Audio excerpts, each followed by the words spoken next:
Sound, voice, rhythm, music ഇതും നമ്മളുടെ ബേസിൽ ഒരെണ്ണമാണ്. കാരണം നേരത്തെ പറഞ്ഞ പോലെ നമ്മൾ വെള്ളത്തിലേക്ക് കിടക്കണം യൂട്രസിൽ, അതേപോലെ തന്നെ നമ്മൾ യൂട്രസിൽ കിടക്കുമ്പോൾ നമ്മൾ കോൺസ്റ്റൻ്റ് ആയിട്ട് കേൾക്കുന്നത് നമ്മുടെ അമ്മയുടെ pulsation, dub dub dub dub dub dub. അപ്പം നമ്മൾ ഈ 9 മാസവും ഋതത്തിലാണ് വളരുന്നത്. അത് ഋതത്തിലാണ് ഹാർട്ട് ബീറ്റ് അടിക്കുന്നത്. അപ്പം നമുക്ക് ഉള്ളിലൊരു ഋതം ഉണ്ട്. അതുകൊണ്ടാണ് നമുക്ക് പാട്ട് ഇഷ്ടമാവണേ. കാരണം നമ്മൾ we are going back to our time when we were safe and secure.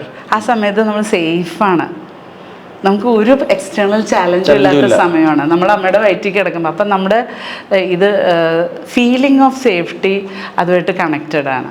അപ്പോൾ ഈ സെക്ഷുവാലിറ്റിയിലെ ഒരു സാധനം, നമ്മളൊരു പാർട്ട്ണറിൻ്റെ കൂടെ ഉണ്ടെങ്കിൽ അതിനകത്ത് സേഫ്റ്റി ഫീലിംഗ്, സെക്യൂർ ഫീലിങ്ങിനൊക്കെ നല്ല റോളുണ്ട്. മറ്റേ ആളോട് കൊടുക്കുമ്പോൾ we are safe, we can trust that person, I mean a safe environment, ഞാനൊരു ആ ഒരു സാധനം ഇതിനകത്ത് വരുന്നുണ്ട്. അപ്പോൾ അതുകൊണ്ട് നമുക്ക് എപ്പോഴും മ്യൂസിക് റിലാക്സിങ് ആണ്.